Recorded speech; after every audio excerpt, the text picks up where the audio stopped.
Welcome, everyone. Thank you for joining us today. We want to start by wishing you good health for you and your families during this time. We hope you're staying healthy and safe. We appreciate that you've taken the time to be with us on the update on real-world testing and giving you insight into clarifications we've received from ONC. This webinar is being recorded. We'll send the recording within the next day or two. This is also a Q&A webinar where we'll have somebody from our team answering questions live during the presentation. We'll also take a few questions at the end of the webinar, and there's a Q&A box at the bottom of your screen. We encourage you to submit as many questions as you need. Any questions not answered live today, we'll answer via email. So again, please submit as many questions as you'd like. I'm your host, Melissa Martin. Our speaker today is our Interoperability Program Director, John Valukovich. He's been involved in healthcare IT and various roles within EHRs and consulting for over 25 years now. He brings a lot of expertise to our interoperability program, and he's also been working closely with ONC on real-world testing and getting those clarifications for today's presentation. Behind the scenes answering questions live during today's webinar is our Certification Program Director, Sonia Galvan. She runs our certification department for our ONC authorized certification body. So let's go ahead and get started, John.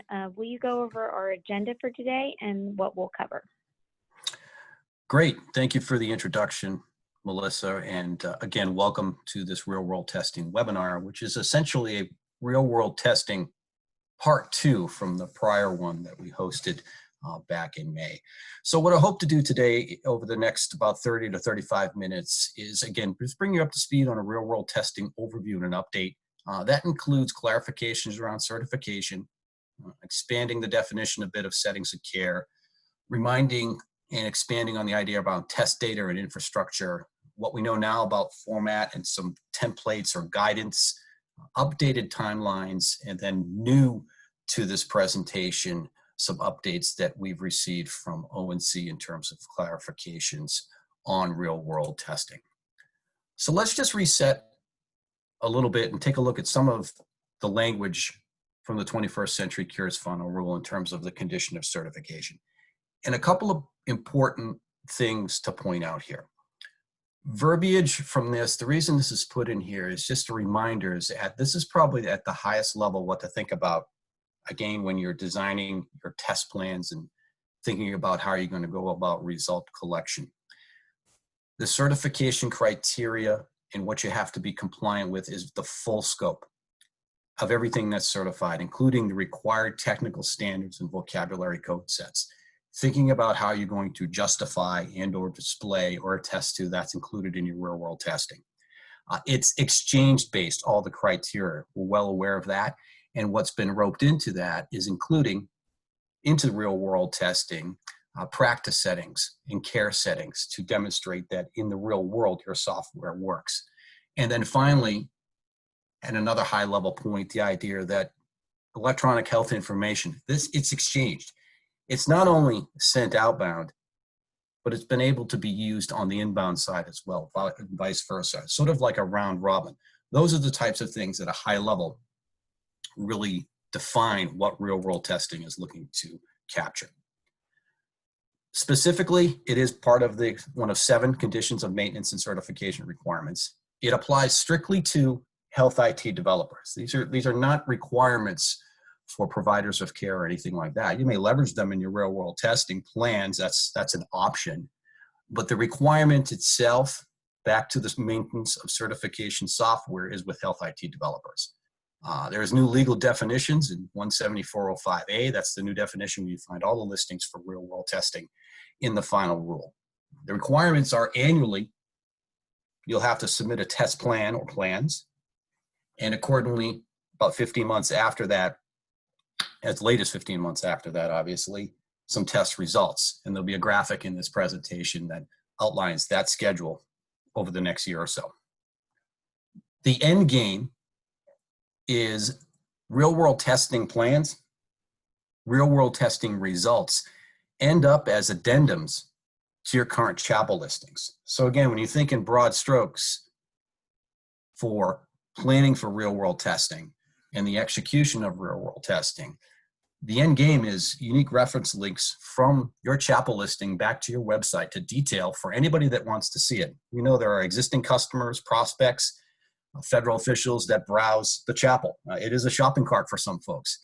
And you want to make sure that this is another opportunity to paint your product in its best light in terms of its ability to be compliant with real-world testing. So keep that in mind too, that these are, again, finally updates to your chapel listings. So let's go over a little bit about the certification criteria as we hone in on it. So when you expand 17405A, the criteria, there are 6 what we might call domains that qualify for real-world testing. The first one being care coordination. And when you look at care coordination, what we call the subs underneath that are listed here. So again, as per the final rule, any and all of these subs, should they apply to your information technology, are part of what has to be included in a real-world testing plan. Mutually exclusive data export or EHI export, depending on where you are in your development cycle. Clinical quality measures, it does include all 3 of them. So in terms of ensuring you're compliant there and you have the ability to provide some sort of measurement that you're performing the clinical quality measures. View, download, and transmit simply is the complete view, download, and transmit. If your technology or functionality contains that, you demonstrate all of that in a real-world environment. Public health criteria, any and all. You may have to go to different domains and different, perhaps, customer or directories or product lines to gather all these. But if you have a chapel listing for any and all of these are also included in a real-world test plan and test result environment. APIs, again, you can see them listed here as would be expected, the application access ones, and then again, the standardized API for patient population services. Anything with an asterisk has upwards of 24 months or 36 months to be implemented. It depends, again, where you are in your development cycle. And finally, the transport methods that have to do with direct messaging, the project itself, and then demonstrating compliance with the EDGE protocol. So those are them in their entirety. And as we look at some of the comprehensive EHRs out there that serve large markets and IDNs and such, more likely than not, all of those domains and subs will be required as part of your real-world testing plans. Going forward, let's talk a little bit about the reminders around settings of care. The number one place to start when thinking about your test plan development and obviously your test plan execution, and if you think about what we have to do over here on the ONC ACB side, everything is going to be, and this is a word from the final rule, traceable back to your chapel listings. So whether you have a single or multiple chapel listings, your chapel listings have to be included at least in a test plan or test plans. I could have a test plan that may include more than one chapel listing. That's certainly fine. Every single instance of a chapel listing needs its own test results. So while there is a one-to-one ratio per se, the clarity here, again, is start with your chapel listings, determine how you're going to real-world test them, and plan for that. Could be in a singular plan, could be in multiple plans, maybe per product, that's your choice. But every single chapel listing has to be rolled up into at least a test plan, and every single chapel listing has to have its own individual test result, okay? As you look forward and say, well, then there's the test environment. It basically is representative of that setting of care that the product is marketed. So you may market your product to an acute and an ambulatory and a home health environment, and then there may be varying degrees of differences in your ambulatory environments. We'll talk more about this in a little bit. There's an opportunity there that you may have to be testing in multiple different settings of care. So the test plan itself should outline how you're going to test or account for in real-world testing your various settings of care. There's opportunities in the justification section, which we'll talk more about in a minute, to perform test results and then put together some justification attestation that would explain why the same test result in one environment may be applicable and would be exactly the same in other environments. You don't necessarily have to have those tested. Note too, right from the final rule, there is a specific requirement for cloud solution providers. If you provide a single instance of an EHR that does serve multiple types of clinical settings, you will be required to test that same capability for those different type of settings. So, one cloud system, multiple settings of care, it's very specific in the final rule to ensure you test those multiple settings of care. At the end of the day, there's some advice and some clarity coming around that. But from a Drummond perspective, from an ONC ACB perspective, the idea is in your chapel listings, there's an opportunity to leverage and you actually name the settings of care to which your products are demonstrated and marketed to. That is probably the minimum set that you'd want to ensure end up in a real world test plan. So let's take a little look at the data and the infrastructure as we're aware of it. It's clear from the final rule that production data is encouraged, but it's not required. And we can say and display not required because also within the final rule, there is mention of the use of mirror production environments. And there's room for interpretation there. And through various publications, conversations with customers, again, from past experience, when you look at mirroring production environments, you may call them a test environments, a training, or a staging directory. Those things that may be duplicative and actually may be physically on-prem in a customer environment, you're probably on the right track. Synthetic data is also acceptable, right, from the final rule. So I don't necessarily have to use a full-fledged production environment with PHI. I would often hear customers talk about, our beta customers might be a good place to do some of the testing. From past experience, that would probably be a good idea because then you can look at reducing any burden you might put on your provider community to gain access to systems to perform a lot of these tests. At the end of the day, here's the key. There is a justification section, which you'll see now, and you'll see in another slide that is part of the final rules requirements for what must be included in a real world test plan. This is the justification section where it's very clear about how you tested and where you tested, so that to an ONC ACB such as Drummond or other, such as to an ONC representative, or to a prospective client that be browsing the chapel list, it's pretty clear in terms of the capabilities of your software in a setting or settings of care and how you accomplish that, okay? It's very clear too, and we'll wrap this up in some clarifications, that any relied upon software that's part of your certification and chapel listing has to be part of your real world test demonstration. A bit more on data and infrastructure and how we'll go about planning for testing. Okay. Some of the potential real world networks or metrics or tools that have been listed and could be used, okay, are things like other customer directories. Great place to think about some of those transitions of care, perhaps direct messaging, a local health information exchange, transaction logs for other types of items that show in a field a real world testing certified software suite is compliant. Things like in conversations with a couple of these, looking at additional places to collect logs. You're certainly free to come up with partnerships with other developers and create perhaps a mini connectathon. And I will say this about the Drummond Interoperability Hub, which is a program under my purvey. The idea that we could position a round-robin direct messaging suite and an API test tool that works similarly to some of the other tools around there. Although used for surveillance, we may have an opportunity to leverage that. What's clear in responses is things that you probably would not want to leverage and really don't demonstrate real-world testing, or things like a placebo-like lab environment.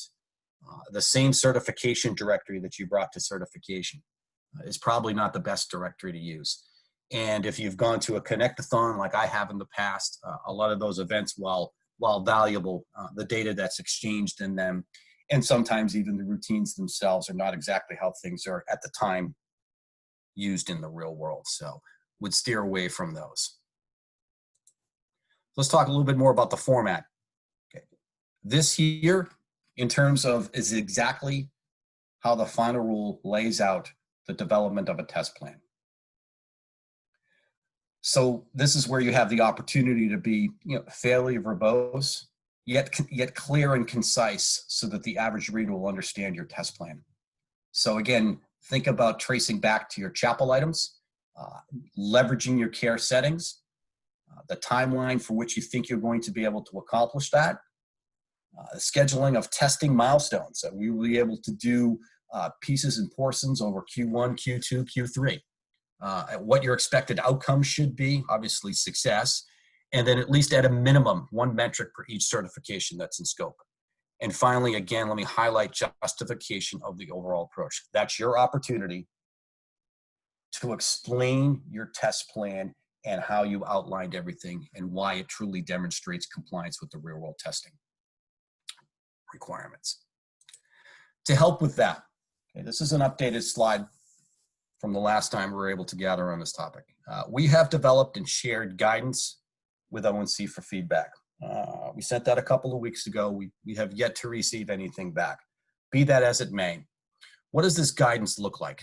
We are going to provide you very similar to some of the materials we have to use as part of our rule for checking for quote unquote completeness in terms of real world test plans and results. So the idea here is beginning with the customer, beginning with your chapel listings to determine that per your chapel listings and looking at the large 6 domains, which items should be qualified and part of a real world test plan. You start at a high level there. And then we're going to get into the test plan element itself for every single element, sort of an explanation. Does the plan adequately address how a developer could validate the ability to fill in the blank? Here's an example. And again, we await feedback from this on ONC, and depending on that schedule, and as we look at the calendar, and I'm going to expand on the calendar in a moment, we're going to release that guidance imminently anyway. But for example, when we look at, well, what about those test plan elements? What are the types of things we're looking for? And we look at the whole criterion every single time, go all the way back to the second slide. We would look at something such as, does a developer explain how they will validate that they have edge protocols currently implemented and actively in use, transitions of care? Example, do edge transactions such as through audit logs show active sending and receiving? Are you partnered with a HISP? Is there documentation from the HISP? Or something similar, does the plan address how the developer could validate the ability to change the edge protocols to connect to a different HISP if the provider wanted to connect to an alternative? So from an ONC ACB standpoint, some of that justification surrounding perhaps excellent screen caps of workflows and audit logs and demonstrations that and attestations that this is a directory in the field. Those are the types of things. If you are a current Drummond customer and you've gone through the recent submission of the new statement of work and you've seen our new pricing guidelines, there are line items in there for real world testing that revolve around test plan review and test result review before we post them to the chapel. As a Drummond customer, you will be getting these templates, this guidance for that. And again, let me remind you and put it here right now. We've pretty much wrapped them up. We await some ONC feedback. If we feel like this feedback is just not coming in the next 2 to 3 weeks, I think we owe it to our customers to get it out there as soon as possible. So that's about the best I have on that today. Timelines.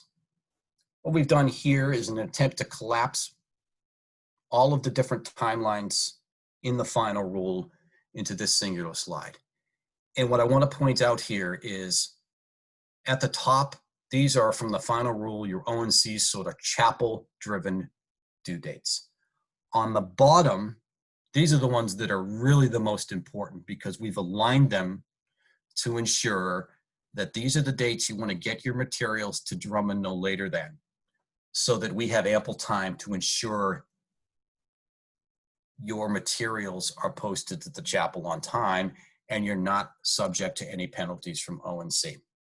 So we know if we look at the left-hand side, and you'll notice the color-coded years, 2020, 2021, and 2022.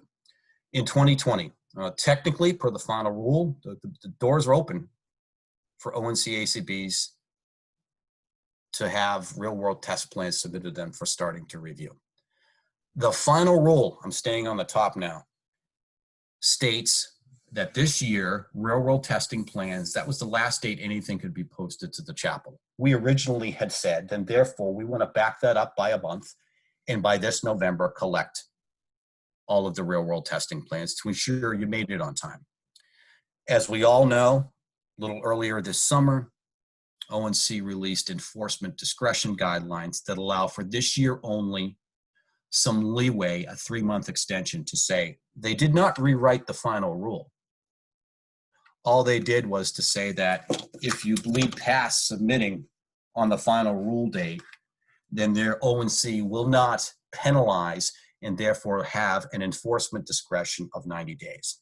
So we felt from the Drummond side, it was important that as things have been pushed back, to allow some sort of leeway for our customers. So if I look to myself, and I'm a health IT developer, and I'm in the throes of, which you all are now, starting to carve out your real world testing plans, we're asking for those real world testing plans ideally to be submitted for Drummond review by December 15th of this year. Yes, that's the same day as the final rule, but because of the enforcement discretion, we have a little bit of time to review those plans and get them out to the chapel.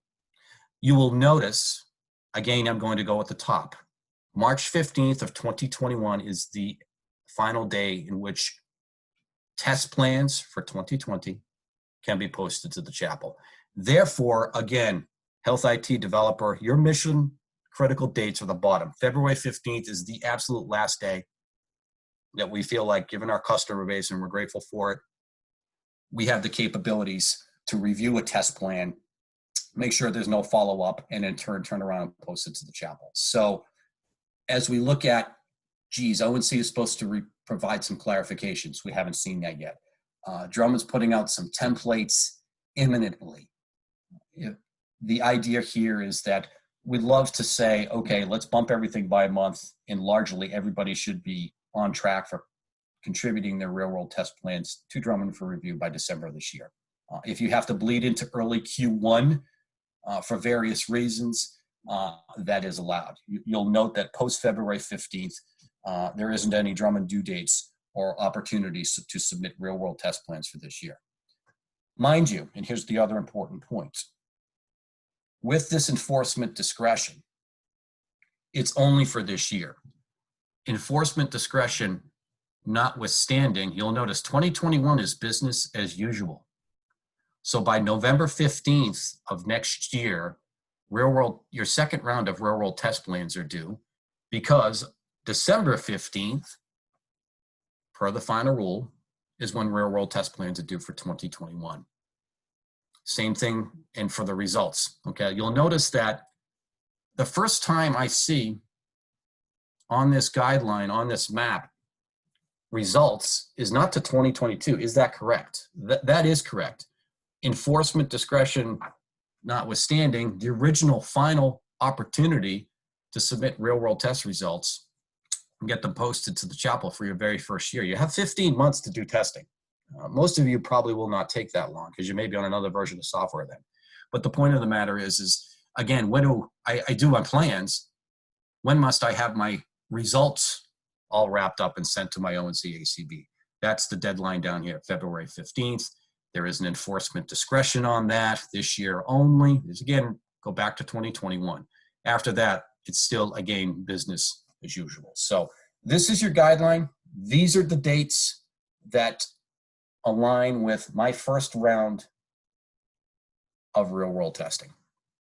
So make sure this and other collateral I will review at the end of the presentation will be available for public consumption just to make things easier. So again, those are dates that, right now in your Outlook and Google and Yahoo calendars, you want to be putting those dates in there. Okay, additional materials. We have been in contact with ONC as much as possible. We are fortunate to have at least a monthly roundtable with ONC that has to do with everything from normal certifications and APIs, in addition to a bit on real world testing. And we continue to press them for updates on the guidance. So without knowing when we're going to get that back, what we were able to get back in the meantime was some clarifications from ONC in terms of some of the real world testing questions that have come across their desk. Some of these have come across ours as well. So there are three major ones that came across. Some of the others were addressed actually in this presentation, but the three major ones that came across are listed here. And these are ones that most frequently asked by software developers. So again, what if I include third-party software? So is it required in my real-world testing plan? And the short answer to there is yes. And there's a summarized a paragraph there that, again, the ONC views third-party software, if you used it to demonstrate and it's part of your compliance suite and it's an add-on or a bolt-on or part of the workflow or process that makes up your chapel listing, then when you do your real-world testing, you have to include it, which largely makes sense. Some of you use or are white label or resellers. You know, where does the responsibility lie for demonstrating all the real-world testing? Can they just inherit test results from essentially the original software developer?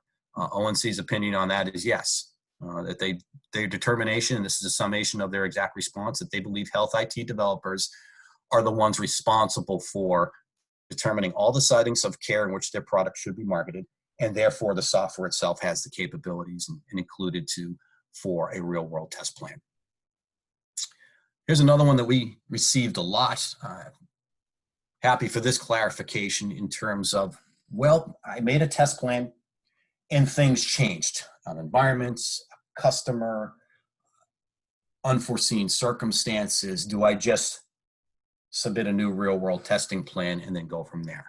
The answer to that is no. And the phrasing from ONC exactly is, as you see below, that the ONC does recognize that this will occur. And what they don't want to do is have additional windows for submitting for real-world test plans and have ONC ACBs and the chapel maintenance from ONC changing all the time. They basically said that this is where you would put more information into your real-world testing results report to outline what changed, what the intended outcomes were, and how they were, frankly, better met through this change in plans. So those are the three major ones that we're able to receive from ONC in terms of clarification. We do anticipate, as we did back earlier this summer, additional clarifications coming from ONC. As we get them from Drummond, we'll certainly update our customer base. But more importantly, ONC is looking to provide a sort of a collapse guidance data sheet, is our understanding of real-world testing at some point. They said by the end of the year. Whether that actually comes to fruition or not will be determined. But we do feel like here with this and with the expected detail that we put into the real-world testing development, ONC is positioning our customers to pretty much meet the deadlines and perhaps take advantage of the enforcement discretion to a small degree. Okay, one other thing that we've received a fair amount of questions on is in terms of if Drummond is going to be able to offer any real-world testing and advisory services. The short answer to that is yes. And what we're able to do here is the following, is when you consider from the Drummond group, the side that you're used to dealing with, the ATL and the ACB side, this is the ONC side. So we're a NAVLab accredited test lab. We're an ANSI authorized certification body. As a result of that, that certainly allows us to and requires us to obviously firewall ourselves off from providing advice and consulting services about the same analogy would hold true for how should I, is this a good way for me to demonstrate certification to a specific criteria? It's not the business line that we obviously can be in. What we do have is we do have a separate legal entity called Drummond Advisory Services. They do perform health IT consulting. For years, they've been doing high trust pre-assessment services. They also have a whole division that does privacy, security, governance. They have a risk management and program development. They are going to be standing up a separate webinar on October 21st. I believe it's going to be 1400 Eastern time, but do circle the calendar on that. There's a disclaimer here. There's a disclaimer in the literature on their side as well that this is a completely independent body that can be leveraged, and we have plans in place, and they're going through some of the minutia on the legal side to be ready to offer everything from simplistic ad hoc consulting, test plan development, and if you need further test plan recommendations for execution or some professional advice about where to do some of that connectivity and how to set it up, that's what that division is going to provide. Again, completely separate from the Drummond group that you're used to dealing today. This is the Drummond Advisory Services. So given our accreditations and our certification standing, the best I can do here is offer that information forward. I'm going to bring up some additional collateral that will allow you to expand on that. I've been brokering conversations with that group. So if anybody has any questions, feel free to reach out directly to me. We can certainly set up a call to get into some of the detail. But if you have questions about, or you're unsure about test plan development, test result coordination, and the like, that is something that the advisory services team is able to offer. Let me jump one more slide. I'm looking at the clock. We will have some time for some questions. But as part of this deck, which will be posted within the next 24 hours or so in a centralized real-world testing collateral area, that link there is going to bring you to our new real-world testing homepage. Within that, this presentation. Within that, frequently asked questions. Also links over to, we have a constantly changing knowledge-based article for Drummond customers that go through in a bit more detail real-world testing. It's multiple pages long, but it really breaks down the criteria. There are FAQs built into that. So questions about real-world testing can be found in that. I do want to point out that this webinar, among others, all of the other 21st Century Cures Act webinars that we've been running since May, you can find copies of those in our webinar and blog area. If you need a link out to the final rule itself, which I'm sure you're all familiar with, that is there. The recently published link to ONC's enforcement discretion and how that affects real-world testing is also there. As a reminder, if you have general questions on certification, general questions on the ONC ACB side of the house in terms of real-world testing, those questions can be submitted through your customer portal. I am personally getting cases on those with real-world testing, as are some of my counterparts here on the ONC ACB side. You certainly can feel free to use that certification email you see here. In the coming weeks, via the newsletter, via updates to the customer portal, we will let you know when that checklist and guidance from Drummond is available to help you sort of frame the types of things that you're going to be putting into your real-world testing plans. So we'll send out notifications via the portal to there. Very similar to all of you, I'm sure, are familiar with the attestation process. And when new documentation and new attestation requirements pop up, you get your usual notifications. Same thing for some of this additional material for real-world testing. We also, in the same area in the portal, I have developed a new method so that you're able to upload your real-world testing plans directly to us here at Drummond so that we can begin those reviews. So again, a reminder, the templates and the guidance are just that. I use templates and guidance sort of intermittently. It's probably more akin to guidance to guide you as a health IT developer for some of the considerations and things that we'd be looking for that would be present in a real-world testing plan or results. It is not recommendations. It is more checklist orientated. Again, going back to the demarcation line that we have to have between our own CACB and the ATO. So with that, I'm going to pause for a second. I'll bring back Melissa. I know Sonia's standing by in the background. We're fortunate to have over 200 of you register for this, so I appreciate that. We at Drummond appreciate your support, and I know the Q&A has started to fill up a little bit there. So a quick time check. We have a few minutes.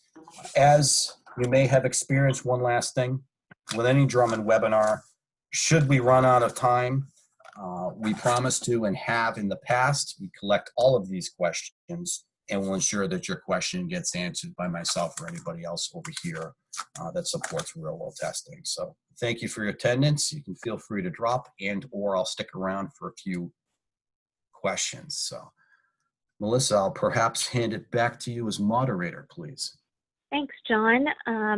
And yes, so Sonia, I know you've been answering a lot of questions live during the presentation. Just want to see if there's any that you want to throw over to John real quick and answer live while we have a couple more minutes left. Yeah, sure. Let me grab a couple. Give me just 1 second.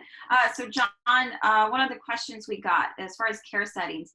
So is this looking for ambulatory versus inpatient, or is it more granular to specialty settings of care? Our understanding in initial conversations with ONC, and as a matter of fact, my understanding is if you are part of the HIMSS EHRA membership, they received a similar feedback on a question, is it does have to be more granular than just one ambulatory environment. If in your justification section, you're unable to account for the fact that one ambulatory environment works exactly the same as all of these other markets to which my product is present in, you may need to get down to granular. My suggestion would be to cover yourselves, to be as granular as possible, and then leverage that justification section that, again, per the example, perhaps, if you have 6, 7 different ambulatory specialty environments and the software works the same in 5 of them and is different than the others, then there is some opportunity there to leverage that justification section and explain why you tested as many settings of care as you did, whether the maximum or the minimum. You do get that one a lot. All right, thanks, JB. Also another question, if we become certified in December of 2020, do we still have a December deadline for the real world test plan? That's a good question. And what is clear in the final rule is the window for the software that must be part of real world testing is first and foremost certified software as of August 31st of the year plans are due.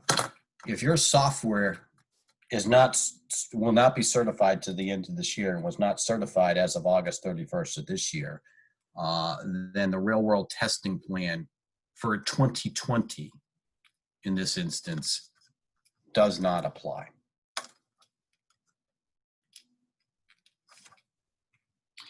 All right, thank you. And then we have another question. Has Drummond finalized the templates for real world test plans, or are vendors expected to come up with their own document format?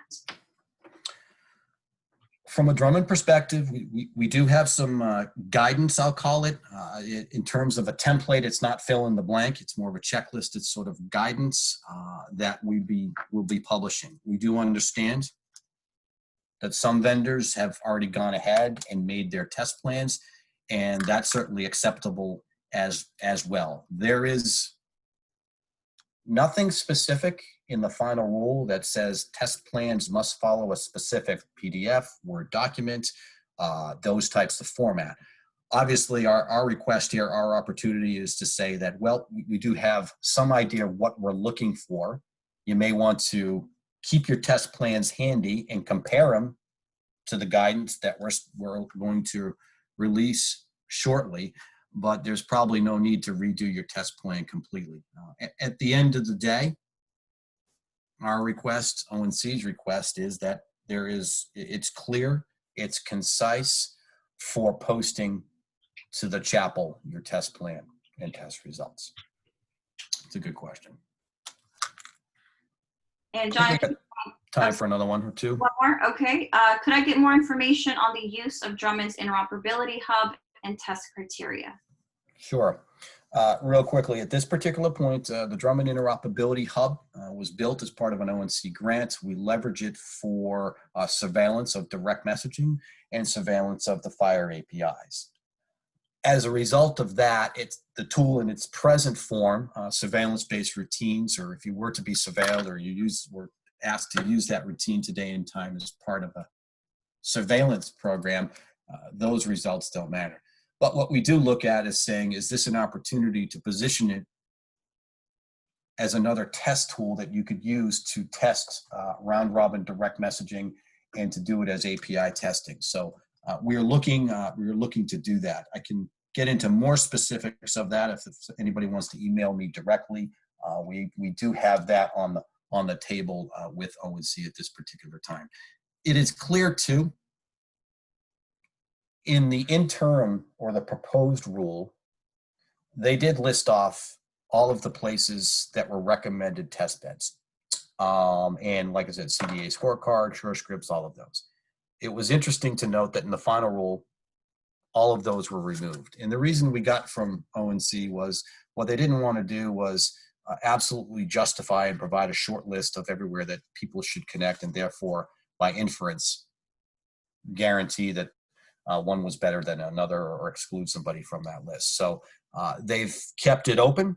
And again, I think what we're steering towards there is in the justification section, the tool or tool sets that you choose, whether it's amongst customers or different directories yourselves, is part of that justification section. But back to one, we do feel like that there's an opportunity perhaps to reposition the Drummond Interoperability Hub as a test bed for in the field real world testing for some of this real world testing activities. So I'll answer it in that way now and look as part of expanding on that answer when we get more clarification from ONC. But anybody that's really interested, feel free to contact me directly.